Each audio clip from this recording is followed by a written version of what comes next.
अस्सलाम वालेकुम बच्चों।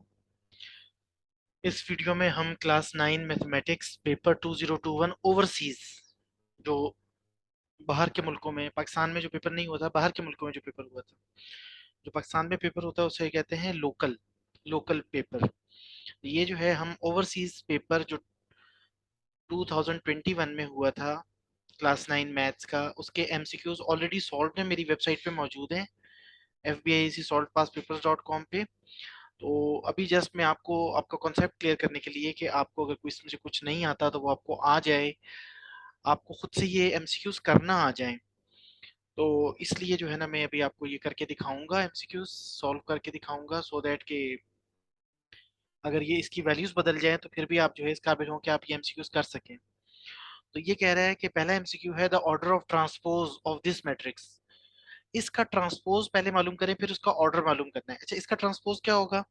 इसकी ये जो पहली रो है उसको पहला कॉलम बना दें, ये जो दूसरी रो है इसको दूसरा कॉलम बना दें। इस तरह जो होती है ना, ये रोज होती हैं ऐसे, और कॉलम ऊपर से नीचे की तरफ कॉलम होते हैं। ठीक है। या फिर एक और काम कर लें, आप यूं काम करें कि इसका ऑर्डर मालूम करें। इसका इसका ऑर्डर क्या है? इसका ऑर्डर है 1 2 3। 3 रोज हैं, मल्टीप्लाई कर दें या बाय लिख दें, बाय लिख दें। और कॉलम कितने जी? 1 2। ठीक है। तो इसका जो ऑर्डर है वो है 3/2। तो इसके जो ट्रांसपोज है उसका ऑर्डर क्या होगा? उल्टा, 2/3। ये आंसर है। ठीक है। अगर वो ये कहता कि आप इसका इसका ऑर्डर मालूम करो, तो इसका ऑर्डर तो बहुत आसान है। इसमें कितनी कितनी रोज हैं? 1 2 3, 3 रोज हैं और 1 2 कॉलम है। तो ये इसका जो ऑर्डर है वो 3/2 है। लेकिन इसका जो ट्रांसपोज है, जब ट्रांसपोज लेते हैं तो रोज कॉलम बन जाते हैं और कॉलम रोज बन जाती हैं। तो फिर ये जो ऑर्डर है ये उल्टा हो जाएगा। ठीक है। तो आपका जो पहले एमसीक्यू का आंसर है वो ये है। दूसरा एमसीक्यू है, if A B belongs to R, only one of A is equal to B, A is less than B और A is equal to A is greater than B holds is called which property? इसको कहते हैं ट्राइकोटॉमी। ट्राइकोटॉमी, try try कहते हैं तीन को। असल में अगर ए और बी दो नंबर्स हैं, जो रियल नंबर्स हैं ए और बी, तो तीन ही बातें हो सकती है ना, या तो ए बी के इक्वल होगा, या ए बी से छोटा होगा, या ए बी से बड़ा होगा। इन तीन के अलावा कोई और बात हो सकती है भला? भाई अगर ए और बी दो नंबर्स हैं तो या तो ए और बी दोनों क्या होंगे? आपस में इक्वल होंगे, या ए बी से छोटा होगा, या ए बी से बड़ा होगा। इसके अलावा, इन तीन बातों के अलावा कोई और पॉसिबिलिटी नहीं है। तो ये जो तीन पॉसिबिलिटीज हैं, कि भाई सिर्फ ये तीन तीन पॉसिबिलिटीज हैं, इन तीन पॉसिबिलिटीज को कहते हैं, ये जो प्रॉपर्टी है नंबर्स की उसे कहते हैं ट्राइकोटॉमी। ठीक है, ये जहन में रख लीजिए कि ये काफी दफा ये एमसीक्यू आ चुका है। अगला ये एमसीक्यू फिर जो है रिपीट हो गया है, ये 2021 में लोकल में या फिर 2022 में कहीं आया हुआ है। Non terminating non recurring decimal, ये होता है इरेशनल नंबर। इसको याद कर लें इस बात को। ठीक है जी। अच्छा, आगे चलते हैं। अगला एमसीक्यू है जनाब, the logarithm of unity to any base. अच्छा, लॉगरिथम ऑफ यूनिटी, यूनिटी कहते हैं वन को। अगर आप लॉग मालूम करें वन का, चाहे बेस कोई भी हो, लॉग 10 हो बेस, 2 हो, 100 हो, कुछ भी बेस हो, जब कभी भी हम यूनिटी का वन का लॉग मालूम करेंगे, आंसर जीरो आएगा।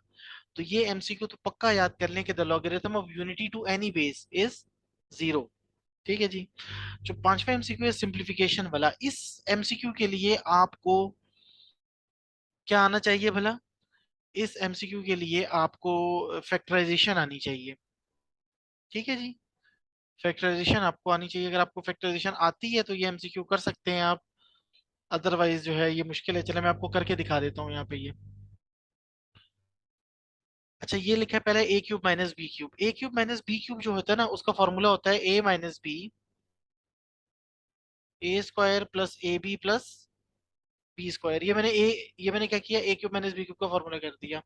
और ये ए की पावर 4 माइनस बी की पावर 4 जो है ना, इसको मैं लिख दूंगा ए स्क्वायर का whole square minus B square का होल स्क्वायर। ठीक है, ये इसके मैंने होल स्क्वायर बना दिया। ये डिवाइड का साइन है, इसको यूं ही रहने दूंगा। यहाँ ऊपर जो है ना लिखा हुआ है A square plus A B plus B square, और नीचे लिखा हुआ है A square plus B square. ठीक है, इसको तो इसमें कुछ भी नहीं हुआ। अच्छा, यहाँ अब क्या होगा? यहाँ ये ए माइनस बी तो वैसे का वैसा ही लिखा हुआ है। A square plus B square भी वैसे का वैसे ही लिखा हुआ है, यहाँ पे कुछ नहीं हुआ। नीचे जो फॉर्मूला लग जाएगा डिफरेंस ऑफ टू स्क्वायर का, तो A square plus B square और ए स्क्वायर माइनस बी स्क्वायर। और ये जो डिवाइड का साइन है, इस डिवाइड के साइन को जब हम मल्टीप्लाई बनाएंगे, जब भी हम डिवाइड के साइन को मल्टीप्लाई बनाते हैं तो डिवाइड के साइन के बाद जो कुछ भी लिखा होता है उसका रेसिप्रोकल ले लेते हैं, उल्टा कर देते हैं उसको। तो ये जो ए स्क्वायर प्लस बी स्क्वायर है जो नीचे लिखा हुआ है ये ऊपर लिख देंगे, और ये जो ऊपर लिखा हुआ है A square plus A B plus B square इसको नीचे लिख देंगे। क्यों? मैंने इस डिवाइड के साइन को मल्टीप्लाई बनाया है, जब भी मैं साइन चेंज करूंगा डिवाइड को मल्टीप्लाई बनाऊंगा तो डिवाइड के निशान के बाद जो भी फ्रैक्शन होगी उसको उल्टा करके लिख देंगे, ठीक है। अब ऊपर नीचे चीजें कट सकती हैं, ये A square plus B square इस A square plus B square से कट जाएगा, ये A square plus A B plus B square इस A square plus A B plus B square से, ऐसा तिरछा करके काटने के सारा कट जाए, कुछ बचे ना। कुछ लोग क्या करते हैं, कुछ लोग इस तरह काटते हैं, इस तरह करके। और भाई इस तरह क्यों काट रहे हो? ये जो जब आप ब्रैकेट को काटते हो तो पूरा इस तरह करके काटो कि पूरी की पूरी ब्रैकेट ऐसे कट जाए, ठीक है। अब पीछे क्या रह गया है? अब यहाँ पीछे रह गया है जी, ये रह गया ए माइनस बी और नीचे रह गया ए स्क्वायर माइनस बी स्क्वायर। तो ऊपर जो ए माइनस बी रह गया है, नीचे ए स्क्वायर माइनस बी स्क्वायर के दोबारा फैक्टर बना दो, ए माइनस बी ए प्लस बी। अब ए माइनस बी से ए माइनस बी काट दो तो ऊपर बचा वन और नीचे बचा ए प्लस बी। तो ये हमारा आंसर है, ए plus one upon A plus B हमारा आंसर आया, one upon A plus B. इसको हमने क्या किया, सिर्फ इन दोनों के हमने यहाँ पे जो है ना फैक्टराइजेशन की है, और इन दोनों ये ऑलरेडी पहले फैक्टराइज फॉर्म में थे, इसकी मजीद फैक्टराइजेशन नहीं हो सकती थी। इन्हें सिर्फ हमने डिवाइड के साइन को मल्टीप्लाई किया है और इनको रेसिप्रोकल ले लिया।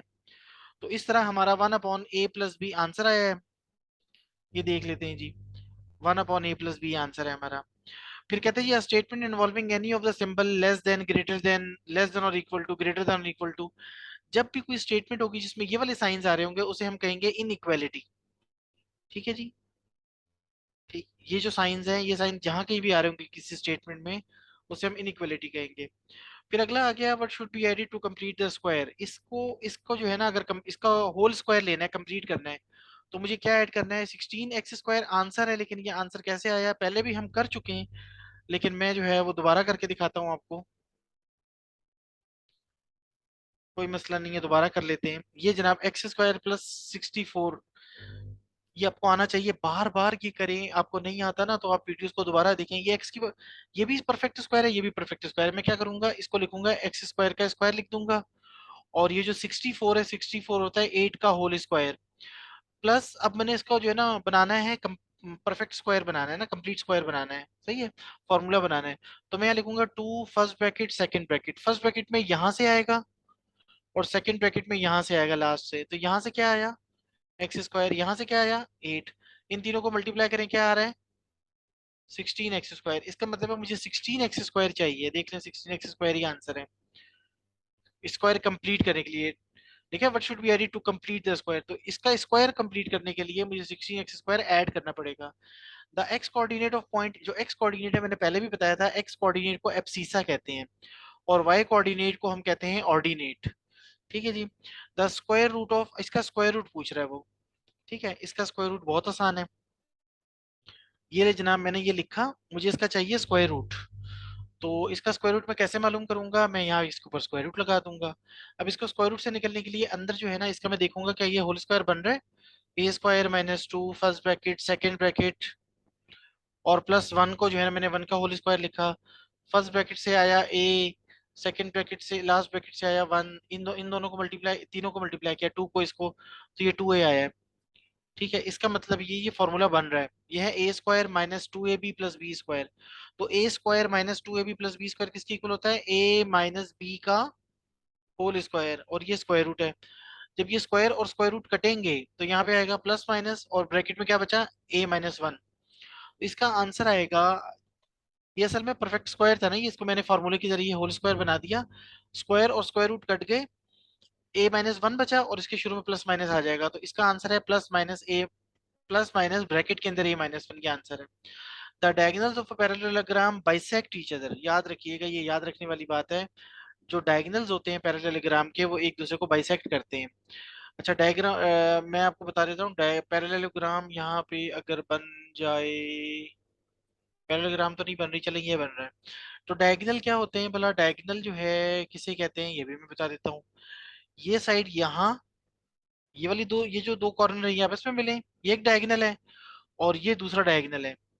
तो ये जो डायगोनल है वो ये कह रहे हैं कि जो डायगोनल्स होते हैं, ये वाली लाइन भी डायगोनल है, ये रेड कलर की, ये ब्लू कलर की लाइन, ये भी डायगोनल है। तो वो कह रहे हैं कि जो डायगोनल है ना, ये एक दूसरे को जहाँ कट करते हैं, ये वाला हिस्सा इस हिस्से के इक्वल है, और ये वाला हिस्सा इस हिस्से इक्वल है, एक दूसरे को बाइसेक्ट करते हैं, दो बराबर टुकड़ों में तकसीम करते हैं।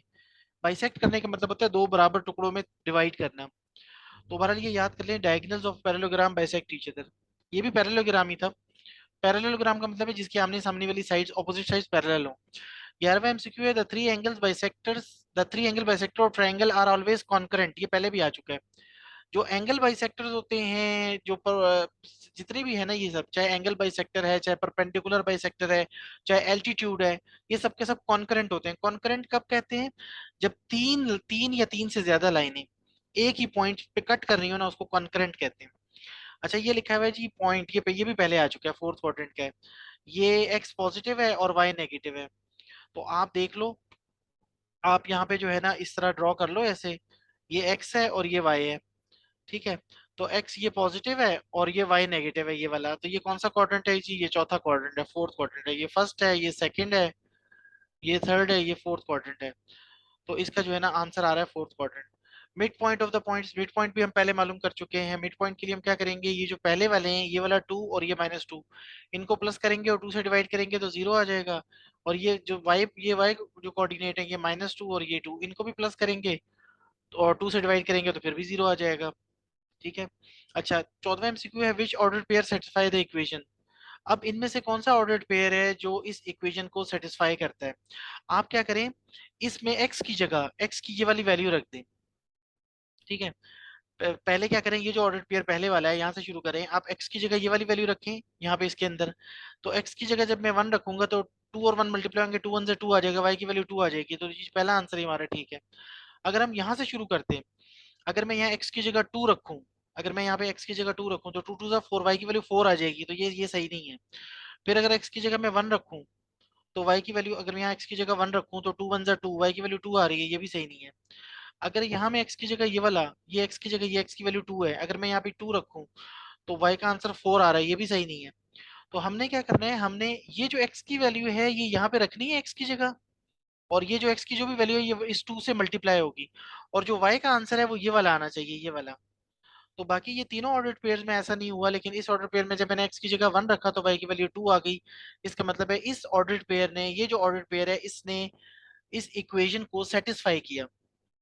इक्वेशन को सेटिस्फाई करने का मतलब होता है कि जब मैं ये वाली x की वैल्यू रखूं, तो जब जो y की वैल्यू आए वो ये वाली आए। ठीक है। अच्छा, the two lines can intersect only at one point. भाई आप, अगर ये दो लाइंस हैं, आपके पास ये दो लाइंस हैं, ये कितने पॉइंट्स पे इंटरसेक्ट कर रही हैं एक दूसरे को? जब कभी भी दो लाइंस होंगी वो सिर्फ और सिर्फ एक पॉइंट पे आप इसमें कट करेंगी, और इस कट, दोनों लाइनें सिर्फ एक पॉइंट पे कट करती हैं, इस कट करने को कहते हैं इंटरसेक्ट करना। तो the two lines can intersect only at one point. और ये एस इसलिए लगाया है ना कि अगर फर्ज करें इसका आंसर 2 होता तो 2 पॉइंट्स हो जाता। ये ब्रैकेट में इसका मतलब है कि आप इसको पॉइंट भी कह सकते हैं और पॉइंट्स भी पढ़ सकते हैं। तो चलें जी, ये जो है ना 2021 ओवरसीज पेपर जो है क्लास 9 मैथ्स का, ये हमने डिस्कस कर ली एमसीक्यूज। अब नेक्स्ट वीडियो इंशाल्लाह मैं बनाऊंगा 2020 में जो मॉडल पेपर बोर्ड ने दिया था उसके एमसीक्यूज में आपको समझाऊंगा इंशाल्लाह नेक्स्ट वीडियो में। तो मिलते हैं इंशाल्लाह अगली वीडियो में। अपना ख्याल रखिएगा। अल्लाह हाफिज।